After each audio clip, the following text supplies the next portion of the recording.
Audio Jungle.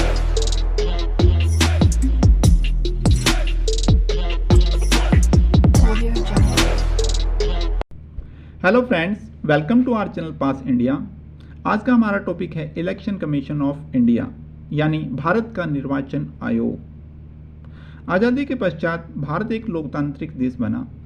लोकतंत्र यानी जनता के लिए और जनता के द्वारा किया गया शासन।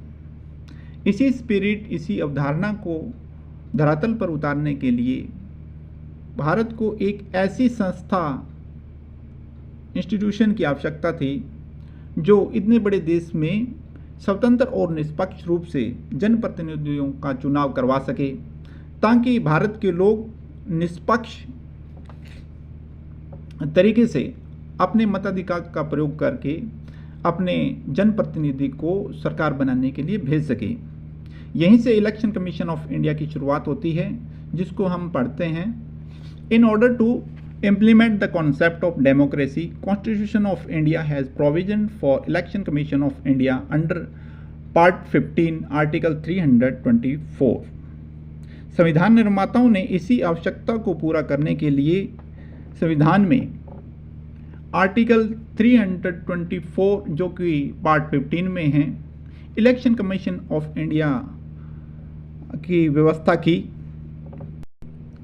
Election Commission of India strive to be an institution of excellence by enhancing active engagement, participation and deepening and strengthening elected democracy in India and globally। Bharat का निर्वाचन आयोग अपनी सक्रिय कार्य व्यवस्था, भागीदारी से, गहनता से चुने हुए लोकतंत्र को मजबूत करने के लिए भारत और वैश्विक स्तर पर इंस्टीट्यूशन ऑफ एक्सीलेंस यानी उत्कृष्ट संस्था बनाने के लिए प्रयास कर रहा है। Election commission of India establish on 25 जनवरी 1950। भारत का निर्वाचन आयोग 25 जनवरी 1950 या कहीं तो गणतंत्र दिवस या जिस दिन संविधान लागू हुआ 26 जनवरी 1950 को, उससे ठीक एक दिन पहले। It is a permanent and autonomous constitutional body to ensure free, fair and impartial election of Lok Sabha, Rajya Sabha, legislatures of states, विधान सभाएं and office of the president and vice president। यह एक स्थिर स्वायत्त संवैधानिक संस्था है जो भारत में लोकसभा, राज्यसभा, राज्य विधानसभाएं और भारत के राष्ट्रपति और उपराष्ट्रपति का स्वतंत्र, निष्पक्ष और सही तरीके से चुनाव कराने के लिए सुनिश्चित करता है। For panchayat and municipality election, state election commission is responsible.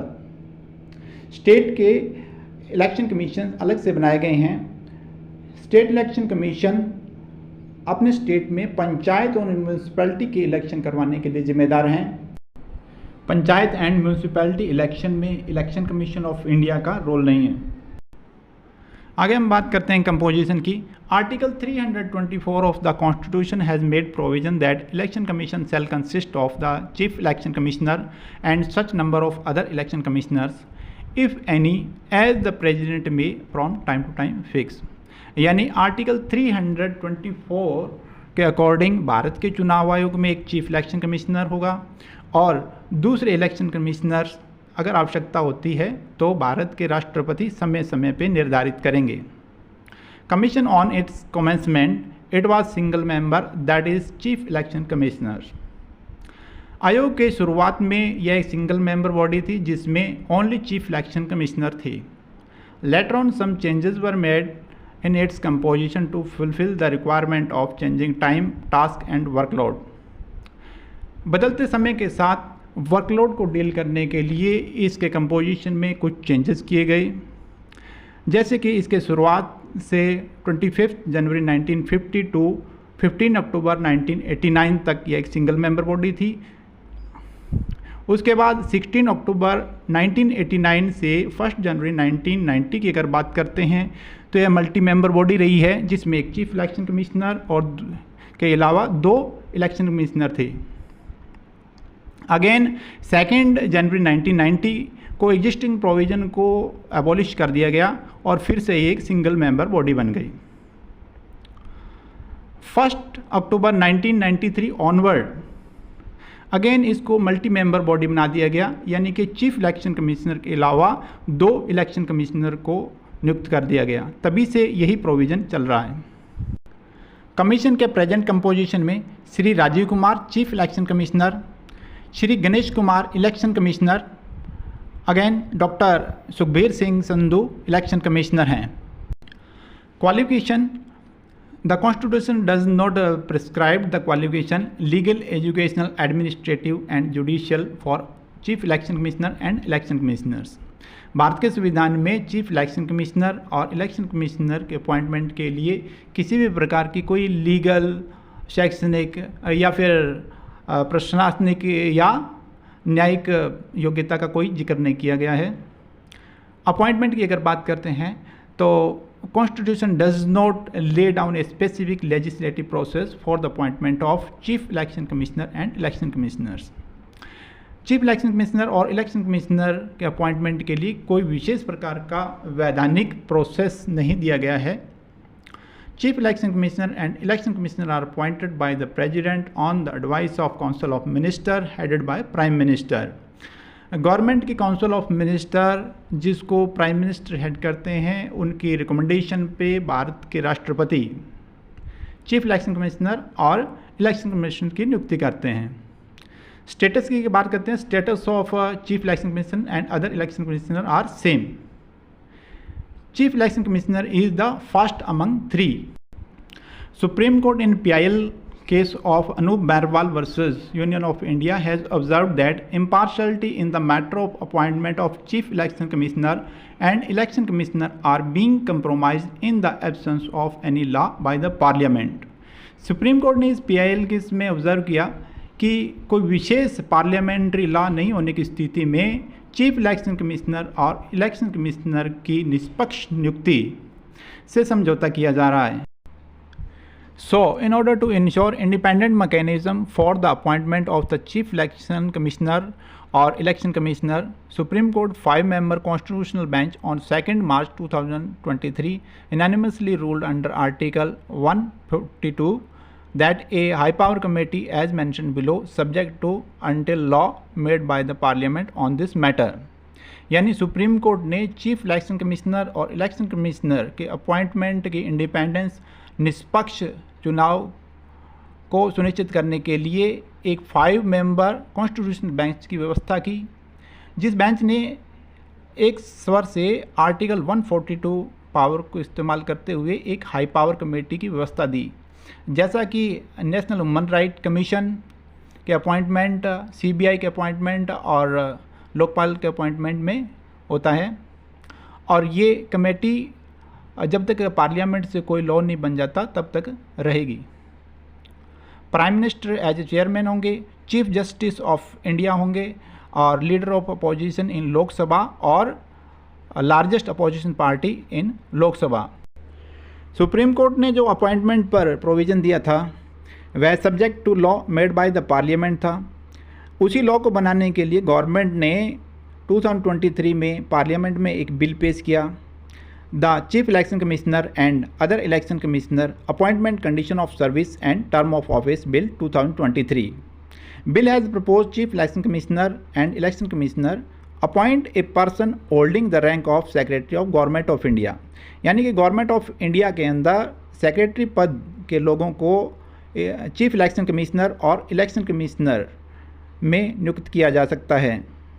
Chief election commissioner and election commissioner shall be appointed by the president on the recommendation of a appointment committee consisting of prime minister as a chairman, leader of opposition in Lok Sabha or largest opposition party in Lok Sabha, a union cabinet minister to be nominated by the prime minister। Prime minister द्वारा lead एक committee के recommendation पर भारत का राष्ट्रपति chief election commissioner और election commissioner की नियुक्ति करेगा। यह committee chief justice of India द्वारा दिए गए प्रोविजन से बिल्कुल अलग है, क्योंकि उस कमेटी में CGI को भी शामिल किया गया था। Bill has passed in Rajya Sabha on 12 December 2023। However approval of Lok Sabha is awaiting. यानी बिल राज्यसभा से तो पास हो गया लेकिन लोकसभा में अभी पास नहीं हुआ। इस स्थिति में बिल के प्रोविज़न लागू तो नहीं होंगे। So presently provision of supreme court is still effective. जब तक पार्लियामेंट से कानून नहीं बन जाता तब तक सुप्रीम कोर्ट के द्वारा जो प्रोविज़न दिए गए हैं वही लागू होंगे। अब हम बात करते हैं condition of service and terms of office of chief election commissioner and election commissioner. Tenure and age की बात करते हैं तो 6 year and 65 year of age whichever is earlier, यानी कि 6 वर्ष और 65 वर्ष की आयु तक जो भी पहले हो तब तक ये पद पर बने रहेंगे। सैलरी की अगर बात करते हैं तो the salary perk and status are chief election commissioner and election commissioner as to the जज of the supreme court. Supreme court के जज की जो सैलरी और जो पर्क यानी कि वेतन और भत्ते हैं वही चीफ इलेक्शन कमिश्नर और इलेक्शन कमिश्नर को मिलेंगे। Condition of service shall not be varied to the disadvantage after his appointment, यानी कि उनकी अपॉइंटमेंट के बाद किसी भी प्रकार से उनकी सैलरी या उनके टर्म्स कंडीशन को कम नहीं किया जा सकता। रेजिग्नेशन की बात करते हैं तो any time to the president before the expiry of their term, किसी भी समय वो भारत के राष्ट्रपति को अपना रेजिग्नेशन दे सकते हैं। Removal the chief election commissioner can be removed from the office by the president only through a process of removal in manner as similar to supreme court जज by parliament by 2/3 majority in both houses on the ground of proved misbehavior और incapacity। यानी chief election commissioner को भारत का राष्ट्रपति उसी manner से हटाएगा जैसा कि सुप्रीम कोर्ट के जजेस के केस में होता है, जिसमें संसद के दोनों सदनों में सिद्ध दुर्व्यवहार या असमर्थता के आधार पर 2/3 मेजोरिटी के आधार पर होता है। 10 He does not hold his office till the pleasure of President, though he is appointed by him। Chief election commissioner Bharat के राष्ट्रपति के द्वारा चुना तो जाता है लेकिन उसके प्रसाद पर्यंत नहीं रहता। Removal of other election commissioner president can remove other election commissioner on the recommendation of chief election commissioner, यानी कि चीफ इलेक्शन कमिश्नर की रिकमेंडेशन पे प्रेसिडेंट दूसरे इलेक्शन कमिश्नर को रिमूव कर सकता है। इनके केस में चीफ इलेक्शन कमिश्नर को रिमूव करने जैसा प्रोसेस नहीं अपनाया जाता। रीअपॉइंटमेंट की बात करते हैं तो रिटायरमेंट के बाद इनको रिअपॉइंटमेंट किया जा सकता है। There is no bar on reappointment of chief election commissioner and election commissioner after retirement. अब हम बात करते हैं function and power of election commission of India. It determines the territorial area of electoral constituency throughout the country based on Delimitation Commission Act of Parliament। Bharat के परिसीमन आयोग के आधार पर इलेक्ट्रोल कॉन्स्टिट्यूंसी का निर्धारण करना। It prepare electoral roll for the election of parliament as well as state legislature and revise electoral roll। संसदीय चुनाव और स्टेट लेजिस्लेचर के चुनाव के लिए इलेक्ट्रोल रोल तैयार करना और समय समय पे उनको रिवाइज करना। It supervise direct and control election of president, vice president and parliament, state legislatures. Election commission of India Bharat के राष्ट्रपति, उपराष्ट्रपति, संसद और विधानसभाओं के चुनाव में उनके नियंत्रण, सुपरवाइज और निर्देशन का काम करता है। The commission determine the code of conduct to be observe by the political party and candidate at the time of election.